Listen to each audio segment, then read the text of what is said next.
Dah hargalah. Tak ada orang jual air kan sini. Nak air kau? Pilas nak? Tak apalah. Kat Sugar. Tak say? Tak say. Kat Sugar? Tak say. Kat Sugar. Betul tak say? Tak say. Kat Sugar, okey? Sedap. Kata kat Sugar tadi. Sedap. Comel tak? Oh, comel macam Shell. Nak ke? Orang macam ni nak ke tak? Tak adalah. Tajuk, tengok-tengok. Pusing-pusing? Ya, pusing-pusing. Baik. Mulu.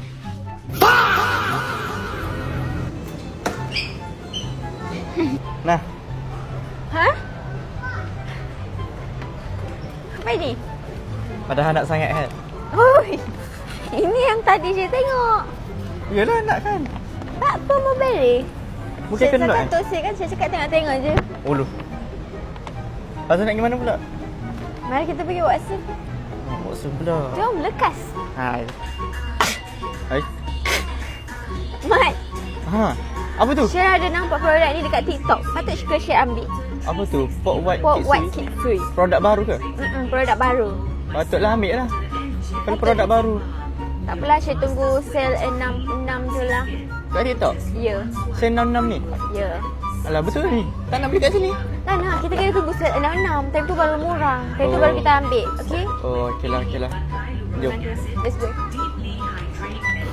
Macam best juga kan jalan-jalan KL sekarang. Jalan KL? Ya, Kat mana? JCC? LCC. Ina, kat JCC. Nak ke? Ya? Tak apalah. Ha? Tak apalah. Tak apa dah. Pula jauh. Tahu pula. Loh, tak nak lah. Tak nak lah, penat lah. Balik rumah je lah. Nak rehat. Ai? Tadi kata ajak.